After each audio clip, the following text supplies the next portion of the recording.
Salut à tous, c'est Axter. Et aujourd'hui, on se retrouve pour un tuto. Non, c'est une blague.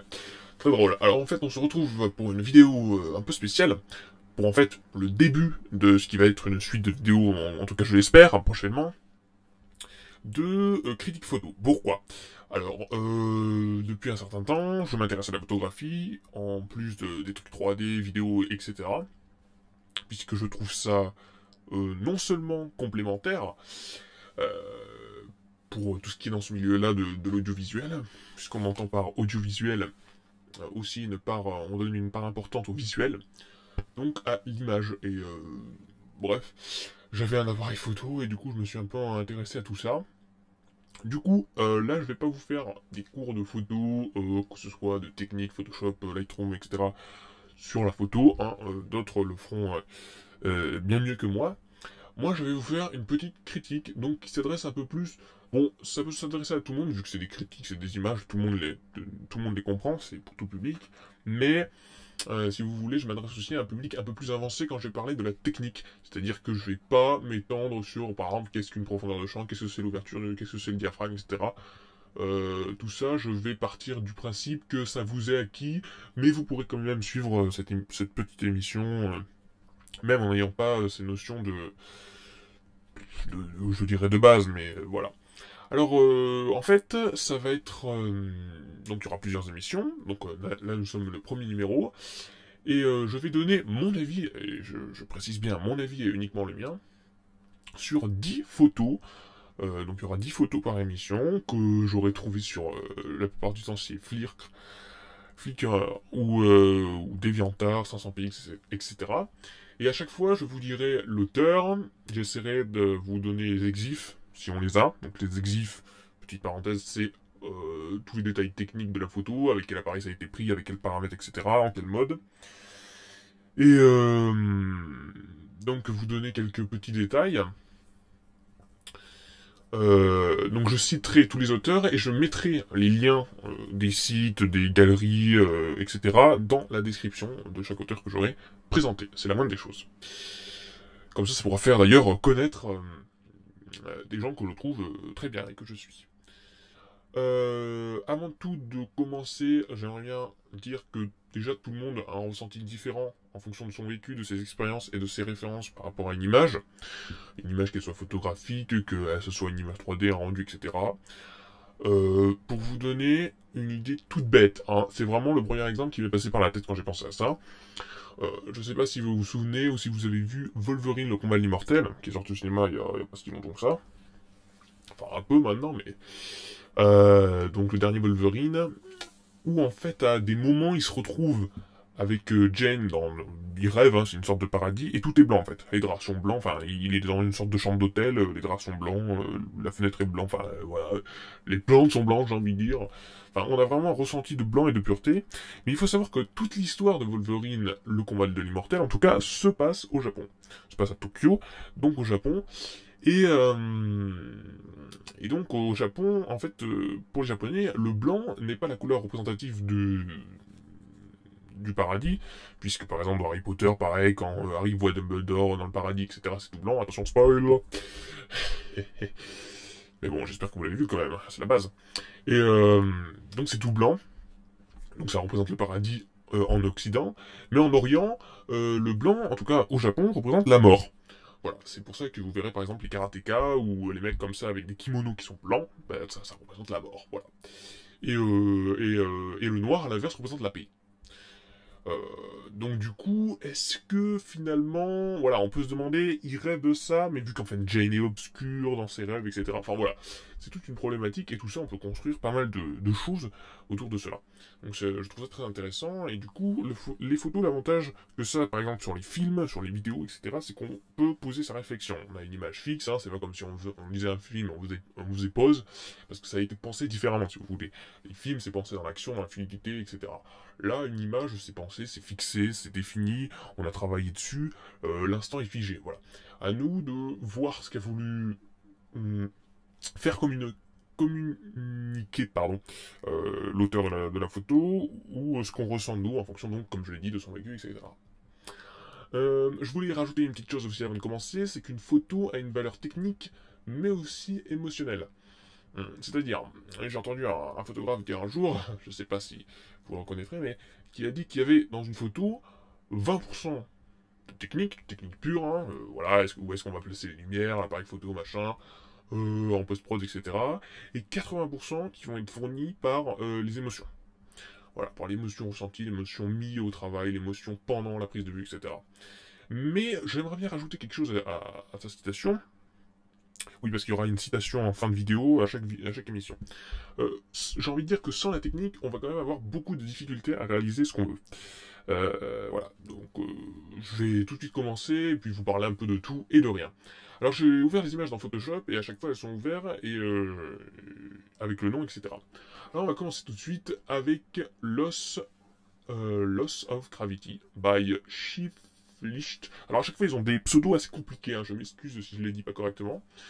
Alors attendez, on va se créer un petit calque au-dessus, prendre une couleur rouge peut-être si je veux entourer certains endroits. On va prendre un petit pinceau, voilà, opacité, voilà, écoutez, on va passer en grand écran, voilà. Donc sur Photoshop, petite astuce, vous appuyez 2 fois sur F, et vous allez voir un grand écran, et vous allez pouvoir en fait faire tout ce que vous pouvez faire d'habitude dans Photoshop, mais comme ça. Alors, je m'excuse aussi pour des fois les images qui vont être en résolution moindre. C'est parce que, bon, à cause des copyrights, on peut pas avoir à chaque fois la photo en grand format. Mais vu que je vous mettrai le lien dans la galerie, vous pourrez voir éventuellement si vous êtes un peu plus intéressé. Alors, on va parler donc premièrement de cette photo qui a été faite au... Attendez, je vérifie parce que par contre là je vois plus le nom. Donc c'est au Canon OS 5D Mark III. Donc il y aura aussi des Nikon, hein, vous inquiétez pas pour les Nikonistes. Mais je vous dis tout de suite, moi je suis plutôt Canon, voilà. Voilà, c'est fait, ne partez pas. Petite blague. Aussi, pour mettre l'image pile sur les bordures de votre écran, parce que des fois vous zoomez, dézoomez, machin, c'est un peu chiant, vous faites CTRL 0. Voilà, des petits raccourcis Photoshop, parce qu'on est quand même versé dans la technique sur cette chaîne YouTube. Voilà, et pour zoomer, j'ai trouvé un truc bien plus intéressant que laisser appuyer Alt et la molette, hein, comme ça. C'est que vous appuyez sur CTRL gauche, et vous laissez cliquer, et vous appuyez aussi sur barre espace, simultanément, et vous cliquez. Et hop, vous revenez, vous faites des mouvements de la souris comme ça. Voilà. Oula, on va avoir un peu d'épilepsie. Donc, moi, j'ai sélectionné cette image dans mes favoris. Pourquoi? Alors déjà, je vais vous parler un peu du cadrage. Du cadrage qui est assez bizarre. Vous voyez, on a ici une sorte de ligne, ici, une sorte de ligne d'horizon. Et on a aussi la ligne je sais pas ce que c'est une sorte de rectangle de bois comme ça, qui passe comme ça. Vous voyez, donc déjà on a un petit côté parallèle et on a un petit côté parallèle. Voilà, en fait je vais essayer de vous montrer et de vous apprendre comment analyser une image. Enfin, d'après moi, hein, je prétends surtout pas détenir la vérité universelle, mais voilà. Déjà on a des lignes comme ça. Du coup, bon, ça fait une certaine géométrie, ça fait une certaine harmonie. Il faut savoir aussi que qu'on shoot en RAW, en JPEG, peu importe, quand on va venir sur Lightroom, on va pouvoir appliquer des corrections, même Photoshop, hein, Camera Raw, etc. La plupart des logiciels et des softwares en photo, on va pouvoir appliquer des corrections de perspective. Oui, alors là, je vais parler pendant des heures et il faudra que je m'arrête un peu parce que je pars souvent très loin. On va pouvoir avoir des corrections de perspective parce que des fois, la photo est parfaite, luminosité, couleur, etc. Mais il y a un petit truc qui nous dérange dans l'image. Il y a un petit truc qui... ça va pas, et inconsciemment on le voit, mais vous pourrez demander à n'importe qui, par exemple qui passe devant et qui ne connaît rien à la photo, il va se dire, oui, il y a un petit truc qui va pas, mais il saura pas quoi. C'est dans l'inconscient, etc. Donc du coup, aligner les lignes, souvent, la perspective, il y a des algorithmes qui font très bien ça. Par exemple, les déformations si vous utilisez des grands angles, genre 24, 18 mm, etc., vous allez souvent avoir des déformations, et l'avantage que vont avoir ces correcteurs de perspective, c'est de remettre droit grâce à certains algorithmes que je ne sais pas encore comment ils marchent. Je suis en train d'étudier tout ça. Hein. La photo, c'est vraiment un domaine il y a beaucoup de choses à dire, beaucoup de choses à apprendre aussi. Parce que généralement, on pense que bon, ok, la 3D, c'est très dur. Hein. Enfin, c'est très dur. Je me la pèle un peu, mais je veux dire, la 3D, quand on ouvre le logiciel, vraiment, c'est horrible. En Photoshop, déjà, il y a beaucoup moins de boutons, hein, ça va sans dire. Pourtant, Photoshop est un logiciel très compliqué et qu'il y a plein encore de fonctions que je ne connais pas et que j'ai à apprendre. Mais, cependant, au premier abord, la 3D a l'air plus compliquée. Et c'est vrai, c'est plus compliqué techniquement. Mais il y a quand même beaucoup de choses à maîtriser dans la photo pour pouvoir prétendre arriver à faire de belles photos, plus que si vous achetez un petit compact à 50 € à Leclerc et que vous prenez quelques photos. Voilà. Si on veut vraiment réfléchir et avoir une sorte de recherche photographique. Donc voilà, pareil, ici on a aussi une ligne, ça c'est moi qui la vois un peu plus, hein, voilà, ça forme des sortes d'angles. Vous connaissez les... je vais voir si je peux les afficher là. Ça, voilà, voilà. En utilisant l'outil de recadrage de Photoshop, vous voyez ces lignes là. Ça s'appelle la règle des tiers. Alors pourquoi ça nous intéresse? Parce qu'en fait, sur ces lignes, ça a été déterminé durant l'Antiquité par les Grecs. Enfin, les mecs t'ont tout inventé en maths, quoi. Vous voyez sûrement le type de personnage. Que une photo était régie, enfin, que l'humain aimait bien, le cerveau humain aimait bien avoir certaines proportions qui sont retrouvées dans la nature, par exemple avec le nombre d'or, ou la règle des tiers. Ça apparaît des fois sur vos smartphones ou sur vos appareils photo, il y a des comme ça dans le viseur intégré, souvent dans le viseur, le live view, c'est l'écran qui vous permet de faire sans mettre votre œil dans le viseur, pardon. Et en fait, au croisement de ces lignes, ça divise la photo de façon proportionnelle, et au croisement de ces lignes, là sont les points de force. Donc généralement, on va mettre, par exemple, bon, voilà, on voit, il y a des yeux, alors je sais pas si je la vois en... Ah non, je peux pas avoir... annulé. Donc on va avoir les points de force de l'image, ceux qu'on va regarder en premier et ceux qui vont avoir le plus d'importance dans notre photo. Donc on peut suivre cette règle ou pas. Hein. Moi je vous dis, généralement je désactive l'option faire une surimpression de ces lignes directement dans le viseur de l'appareil photo parce que j'aime pas ça, ça me gêne plus qu'autre chose. Mais après au bout d'un moment c'est un acquis qu'on a. Et on le place correctement. Voilà, on est qu'à la première photo. Hein. Rappelons le nom, Loss of Gravity, voilà, donc une perte de gravité en fait, parce que bon, il y a une sorte, il y a un déséquilibre déjà au niveau des diagonales comme ça, des lignes, parce qu'elles sont pas alignées comme dans la réalité, on voit que le photographe a dû incliner légèrement son appareil photo, le modèle est surélevé, voilà. Après j'aime bien les couleurs, ambiance un peu pastel, marron, jaune, vert. Je vais vous montrer peut-être une petite astuce, j'en ferai pas sur chaque photo, hein, mais qui va me permettre, en fait, c'est utilisé pour faire digital painting, donc pour peindre numériquement, mais ça nous permet aussi d'avoir un échantillon des couleurs présentes sur une photo. Alors je m'explique. On va déverrouiller ce calque, on va aller dans Images, Mode et Couleurs indexées. Ok, il faut avoir les calques fusionnés. Alors, forcer. Alors en fait, ça va nous permettre de sélectionner un nuancier, qu'on pourra par la suite enregistrer, de couleurs. Alors là, on est plutôt en noir et blanc ou sans. Est-ce que ça fait une différence? Non, je me souviens plus exactement. Mais voilà, ça veut dire qu'on va sélectionner 30 couleurs sur la photo. Voilà, la photo de départ, ça va nous donner donc 30 couleurs, 30 valeurs RGB qu'on pourra réutiliser, par exemple, si on veut peindre sa peau, par exemple, on pourra utiliser du jaune, du marron, etc. Les couleurs qui vont nous donner tout à l'heure. Pardon. Donc là, on peut mettre celle qu'on veut, etc. Hein, c'est un peu comme à la vectorisation, ou alors à l'inverse, 30 photos, etc. 30 couleurs. Alors on va partir par exemple sur une dizaine de couleurs de base. Voilà, donc vous voyez que c'est une image en les tons beaucoup sépia. Il n'y a pas tellement de couleurs si vous voulez. On fait OK. Et voilà, donc ce qui se passe en fait, c'est qu'on est en mode couleur indexée. Voilà. Et donc là en fait, c'est des petits points de couleur. Comme ça, quand vous voulez repeindre par-dessus, vous prenez un peu de cette couleur-là, un peu de cette couleur-là, etc. Et on peut aller après dans Images, Mode, que je retrouve ça, Table des couleurs. Voilà. Donc comme ça, on a une table des couleurs. On a un petit échantillon de 10 couleurs qui sont présentes majoritairement dans cette photo. Ou en tout cas que l'algorithme trouve majoritairement dans cette image. Ça vous permet après, quand vous voulez faire des visuels, ou de savoir dans quelle charte graphique vous voulez être, dans quelle dominante couleur vous voulez être. Voilà, est-ce que cette photo appartient à cette dominante couleur? Il y a aussi un truc que j'ai trouvé récemment, c'est rechercher des images par Google Images. Je ne sais pas si vous voyez, il y a un petit onglet rechercher par image que vous pouvez uploader depuis votre disque dur. Alors, faut pas qu'elle soit trop grosse non plus, sinon vous allez attendre une heure, mais vous allez l'uploader sur le serveur de Google et il va chercher dans sa base de données, dans Google Images, hein, tout simplement, des images justement qui ressemblent, c'est-à-dire qui ont la même palette de couleurs, à peu près le même cadrage, la même dimension, mais c'est souvent sur les mêmes couleurs et les mêmes nuances de lumière. Très intéressant parce que comme ça vous pouvez voir les gens, par exemple vous avez trouvé un style, un preset intéressant dans Lightroom ou un dégradé de couleurs intéressant sur la photo, et vous pouvez rechercher dans Google Images les autres images du même style. Vous voyez, parce que dans Flickr, ou les genres de réseaux comme ça, on peut chercher par appareil photo, machin, par dimension, mais on peut pas chercher comme ça. Et je trouve ça très intéressant, parce qu'on peut retrouver des images dans les mêmes tonalités, et voir comment ils ont été exploités par une autre vision que la nôtre. Voilà. Donc ça, c'était en couleur indexée, donc je reviens au départ, voilà. Que dire de plus sur cette photo? Je vais peut-être passer à la suivante, parce que je vois que ça fait déjà 15 minutes que je fais cette vidéo. Voilà, peut-être un léger vignettage. Enfin, je trouve cette photo très réussie. Voilà, on va passer au truc suivant. Alors, on va fermer cette image. On va passer à cette image. Alors, cette image s'appelle Hot and Spicy. Donc, Explored, ça veut dire qu'elle a été sélectionnée, puisque je l'ai pris de Flickr. Elle a été sélectionnée dans l'Explorer. Donc toutes mes photos, je les prends pas de l'Explorer forcément. C'est des photos que j'ai trouvées au fil de mes recherches. By Wunderlich Photography.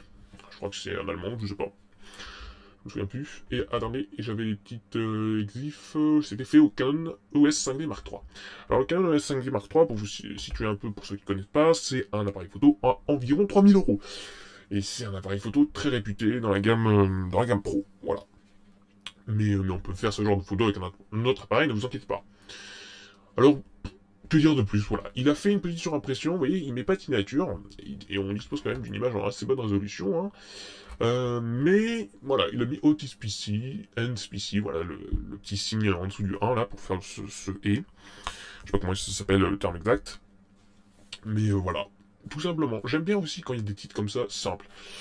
Est-ce qu'il y a un pourcentage d'opacité? Oui, il y a un pourcentage d'opacité, il est un peu en surimpression sur la texture, voilà, tout simplement, hot and spicy, voilà, c'est un piment. Pour le côté technique, bah, on voit qu'il y a une faible profondeur de champ, puisqu'on est très rapproché de l'objet, et que s'il n'a pas forcément un objectif macro, voilà, il va avoir qu'une sorte de... que à peu près là qui est net, mais j'ai envie de dire ça enlève rien du tout à la photo, et voilà, pareil, on a une sorte de bande, qui est ici, donc, qui s'appelle le plan focal, une bande de netteté, comme ça, voilà, c'est intéressant, et on voit aussi, alors je vais enlever les grosses lignes rouges parce que ça fait un fort contraste, néanmoins, ici on a une sorte de vignettage, je dirais, rectangulaire, un peu arrondi ici, j'ai l'impression qu'il a rajouté un petit dégradé de rouge, bordeaux, ou alors qu'il a pris avec la cuvette un peu de rouge ici, et qu'il a rajouté, ça fait un beau contraste, et ça rappelle la couleur ici, voilà, une bonne séparation. J'ai rien à dire. Peut-être un peu plus de profondeur de champ, mais c'est pas toujours facile à cette distance-là du sujet. Belle photo. Voilà. Alors là, on est quoi sur sentiment? On s'en fiche. Saxophone by Andreas Giesa. Alors Andreas Giesa, vous l'aurez plusieurs fois sûrement dans mes vidéos, peut-être plusieurs fois même dans cette... oui, plusieurs fois dans cet épisode, parce que j'aime beaucoup ces photos. Pris au Canon EOS Rebel T4i. Alors, c'est le nom américain pour le Canon EOS 600D, il me semble, hein, ou dans cette gamme-là. Du coup, c'est un appareil entrée de gamme dans les réflexes, hein, ça reste un réflexe, donc environ 500 €, hein, on va se le cacher. Mais, donc voilà, très beau effet, pareil, une sorte de macro puisqu'on se rapproche beaucoup, et une faible profondeur de champ. Faible profondeur de champ, un saxophone. Ça montre un peu la complexité finalement qu'il peut y avoir dans un petit instrument. Enfin, le saxophone c'est quand même assez important par rapport à d'autres instruments, mais ça montre vraiment une complexité, et voilà. Je trouve que cette photo a du caractère. Je sais pas, je pense pas qu'il y ait de vignettage vraiment. Je pense qu'il y a peut-être une retouche de netteté, et encore je sais pas, mais en tout cas très bel éclairage. Des couleurs dorées. Bref, ça respecte le saxophone. Il y a des reflets verts ici, je sais pas trop d'où ça vient, peut-être de l'environnement, etc. Surtout que chez les matériaux comme ça, on fait beaucoup ça en 3D sur les textures de réflexion, etc. Il faut faire très attention à ce qu'il y a autour, parce que la couleur va énormément influencer. C'est-à-dire que si le gars qui a fait la photo, à ce moment-là, il portait un t-shirt vert, je sais pas, bah, ça va influencer énormément la couleur du saxophone. Voilà, très belle image aussi. Je pense pas avoir à dire autre chose. Vous voyez, on parlait tout à l'heure de combien de pourcents il fallait de technique et combien de pourcents il fallait d'émotion, mais finalement, alors je vais dupliquer pour vous montrer un peu. Je me suis trompé de touche, voilà. certains que j'ai rencontrés hein, qui n'aiment pas trop la retouche. Parce que voilà, Photoshop c'est le mal et tout. Alors bon, ça fait beaucoup de débats sur internet, etc., sur les forums. Du coup, la question, vous l'avez sûrement déjà entendue si vous vous intéressez un peu à ça, mais j'ai envie de dire que le Photoshop, c'est aujourd'hui un outil numérique qui nous permet de continuer notre... c'est la continuation, en fait, de notre expression artistique quand on a pris la photo. Alors, c'est un peu compliqué, c'est un peu des gros mots, mais si vous voulez, une fois qu'on a pris la photo, bon, on a pris la photo, on est content. Elle est en brut, elle est en RAW, hein, bien sûr, il faut toujours mettre en RAW, si vous la travaillez après, hein. Donc, je vous conseille fortement. L'avantage aussi d'un réflexe, c'est d'avoir du RAW, hein. Donc bon, bref, d'autres l'expliqueront mieux que moi sûrement. Et une fois que c'est sur Photoshop, Camera Raw et tout, peu importe ce que vous voulez, hein, ils appellent tous ça Photoshop parce qu'ils n'y connaissent rien.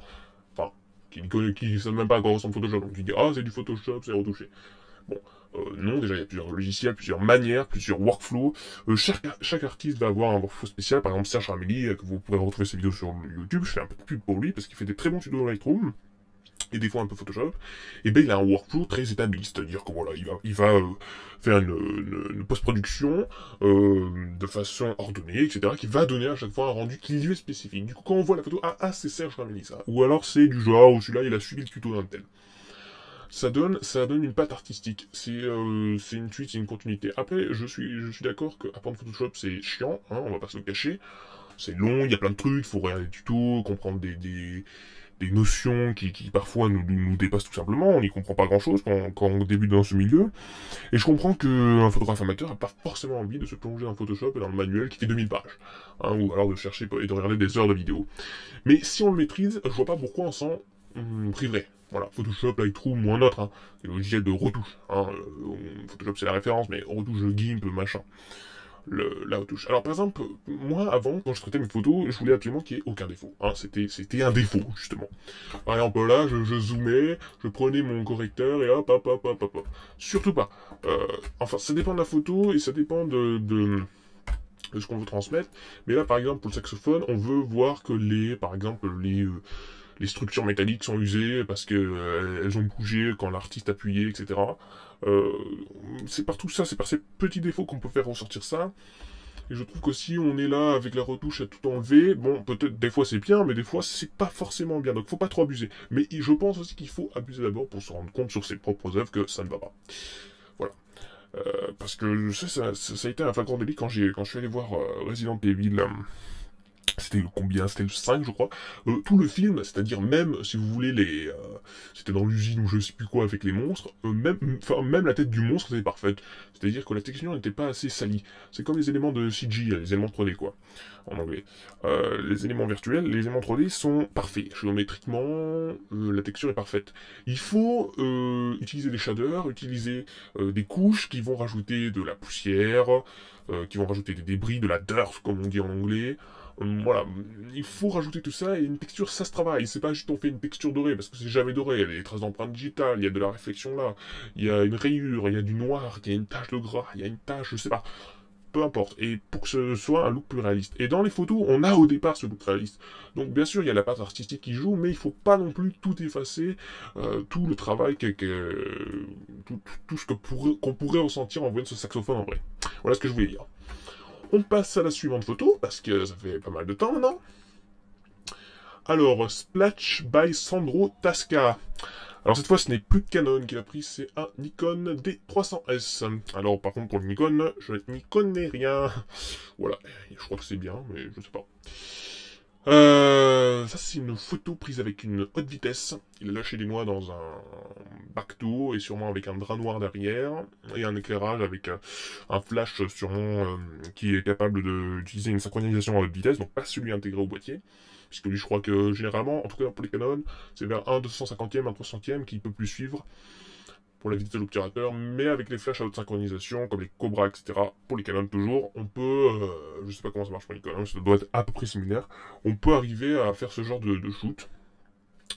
Voilà, je pense en intérieur, oui, bon, de toute façon j'ai en intérieur, la lumière, bon, je sais pas, j'ai l'impression qu'il y a plusieurs éclairages, parce qu'on voit qu'il y a plusieurs highlights, là, enfin, point de lumière, point blanc.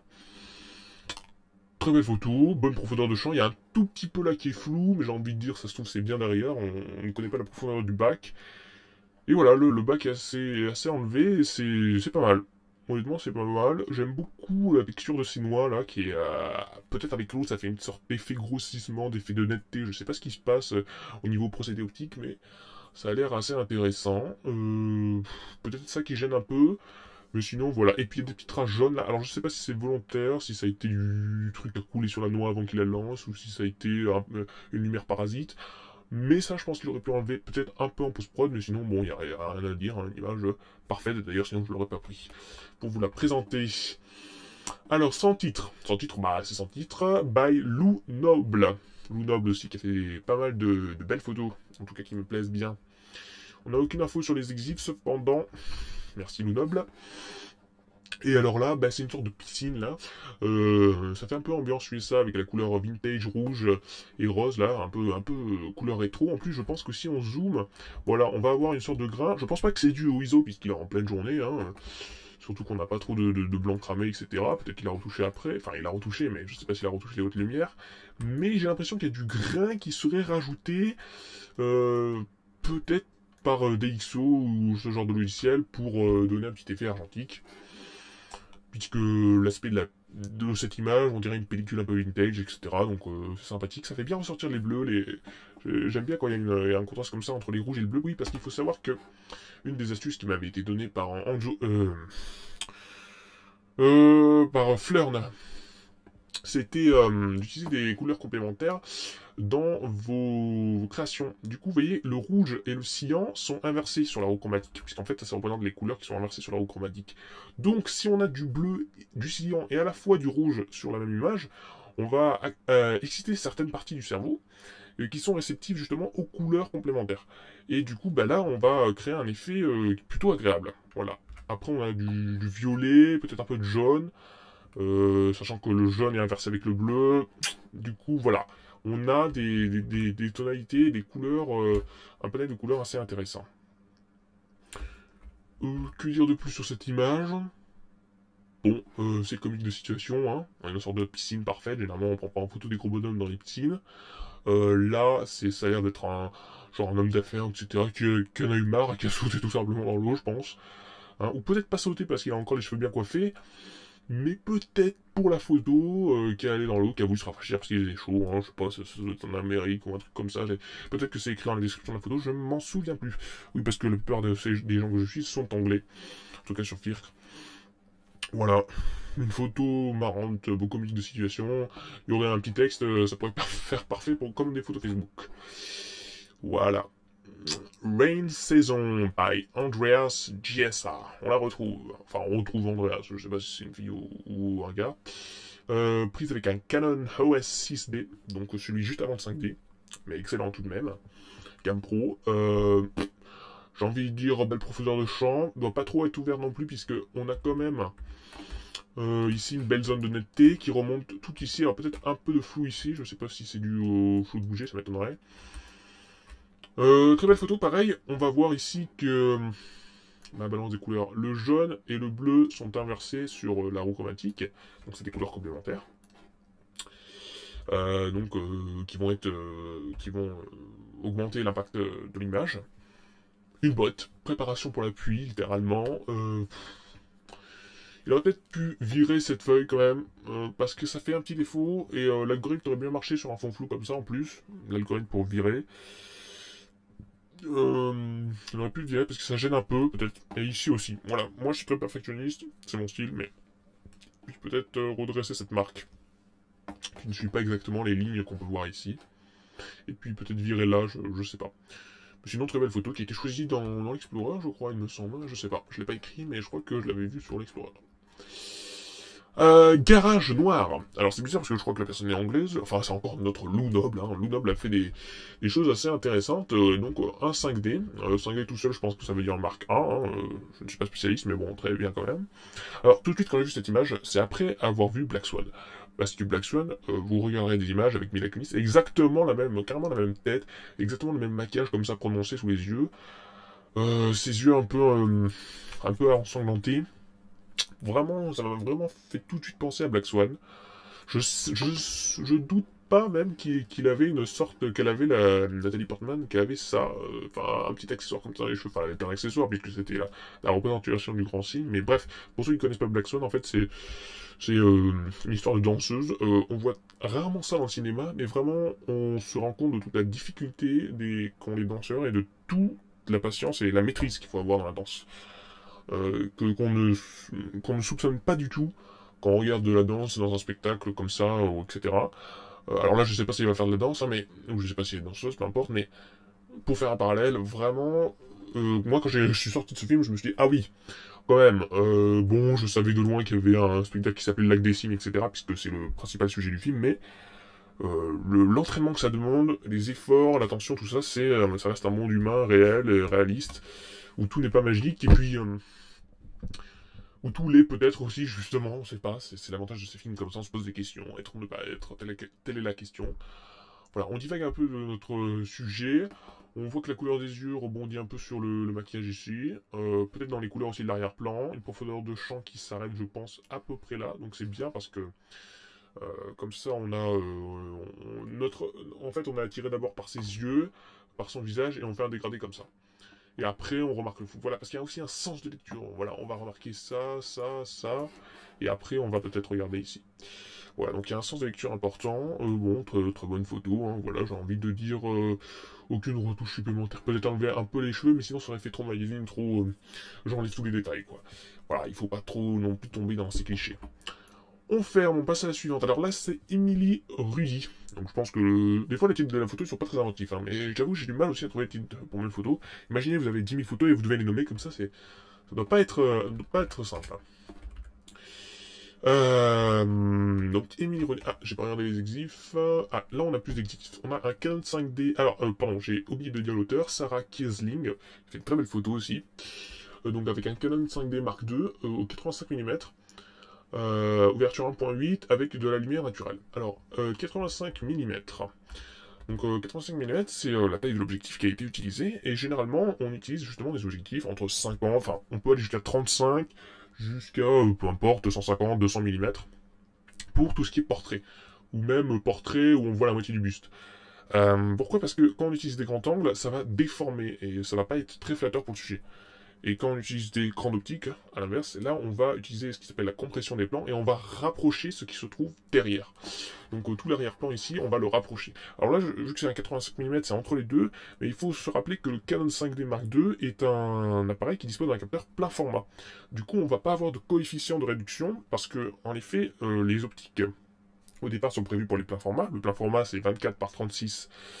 Que je ne me trompe pas, millimètres, pas centimètres, hein, sinon ce serait gigantesque, millimètres, qui étaient utilisés en argentique. Mais, pour des raisons techniques, il me semble, ou je ne sais plus exactement, je ne m'avancerai pas sur ce sujet-là, mais pour les APN, c'est-à-dire tous les autres appareils, ne parlons pas des compacts qui ont des capteurs de l'ordre de 11 mm, hein, on va avoir des capteurs vers les 15, etc., par 10, par 9, et du coup, on va avoir un coefficient de réduction, puisque, bon, je ne vais pas trop vous montrer, trop rentrer dans la technique, mais bref, quand vous avez un 50 mm sur un capteur APN, en fait, vous avez un 35 mm.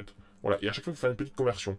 Donc ça va, puisqu'on reste dans les 35, etc., mais il ne faut pas oublier que si vous avez un 35, vous êtes déjà genre à un 18, et bon, là, on est en grand angle, et on a un problème. Mais là, il est à 85, ce qui est équivalent environ à un 105, un truc comme ça, sur APN, et donc sur full frame, plein format. Ça veut dire sur un Canon 5D Mark II. Vous voyez, c'est tout intéressant d'analyser la photo comme ça, et aussi du côté de l'émotion, du côté des couleurs, et du côté technique aussi, pour savoir la reproduire après. Il faut savoir ici qu'on a une ouverture 1.8. 1.8, c'est une ouverture maximale, je pense surtout sur un 85 mm que c'est une ouverture maximale, à part que ce soit un objectif fort coûteux. C'est-à-dire qu'on va avoir privilégié vraiment une faible zone de netteté. Donc là, je pense... Alors, je sais pas où il a fait la netteté, je sais pas si c'est exactement sur ses yeux, mais là, je vois ici, ça a tapé un peu mon visage. Peut-être qu'il aurait dû rajouter du flou avec du flou gaussien, ou avec une légère opacité. Parce que là, vraiment, ça tape mon visage. Ici, cette zone est nette. Voilà, on le voit tout de suite. Ça donne un peu plus flou. Après, si son visage est net, c'est bon, j'ai rien à dire. Après, peut-être qu'il a rattrapé en post-prod, c'était un peu raté, qu'il avait fait la mise au point, en tout cas qu'il y avait un collimateur qui était passé ici, qui avait fait une sorte de mise au point là, et après qu'on est passé là.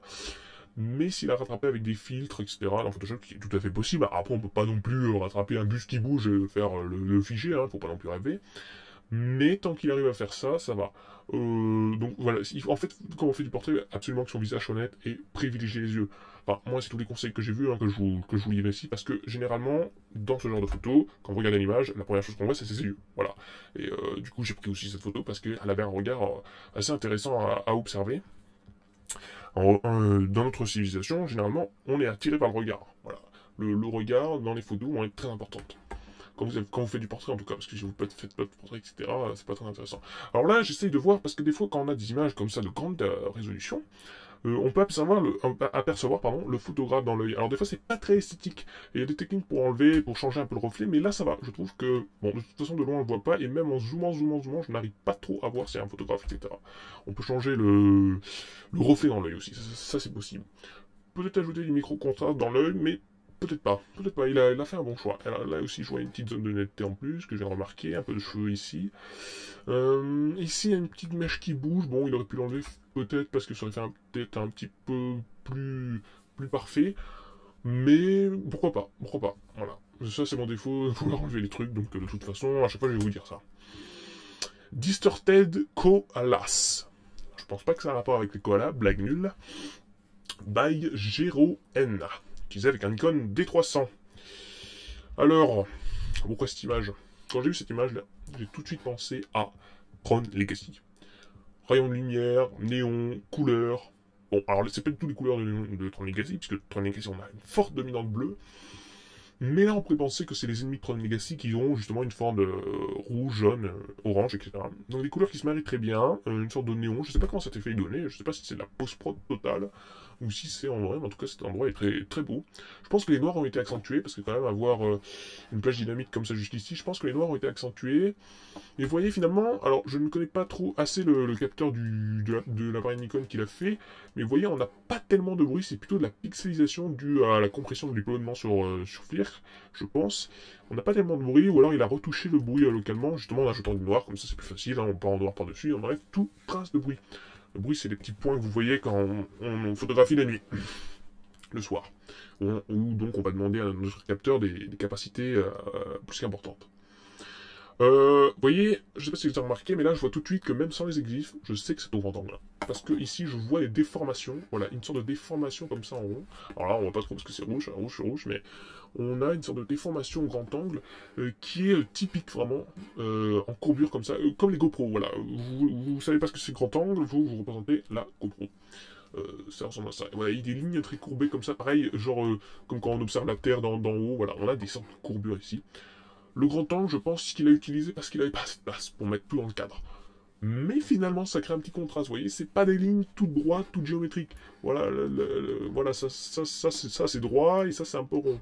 Voilà, mais c'est pas mal, ça donne un petit effet distorsion un peu hallucinogène, on est dans un endroit pas très net, avec des trucs lumineux comme ça, c'est très intéressant. On passe maintenant... Eh bien, je crois que c'est la dernière photo. Oh non. Ah, je déteste quand je fais ça.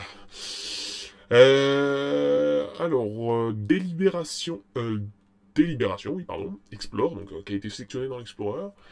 By Subterranean Karisk Blues. Excusez-moi si j'ai oublié de prononcer une syllabe. Canados Rebel T2i, je crois que c'est 700D ou je sais pas exactement, je ne me souviens plus, mais c'est dans cette gamme-là. Voilà pour les côtés techniques, on va se mettre ça en grand écran, voilà. Donc c'est une sorte de macaque, on va se le dire là, on n'a plus besoin de traiter métallique, maintenant on peut dire macaque. C'est un singe. C'est un singe. J'ai envie de dire, il aurait pu virer ces petites taches noires qui n'apportent rien et voilà, qui distraient un peu le regard. Après avoir un peu regardé aussi, on a une sorte de différence de tonalité, on comprend pas trop. Vous voyez, quand c'est trop géométrique comme ça, quand on a une... Alors là, pas tellement, mais voilà. Quand on dézoome un peu, on voit qu'il y a un problème dans la géométrie ici. Si vous voulez, le dégradé s'arrête trop brusquement. Alors peut-être qu'il a fait une retouche qu'il a oublié à des endroits.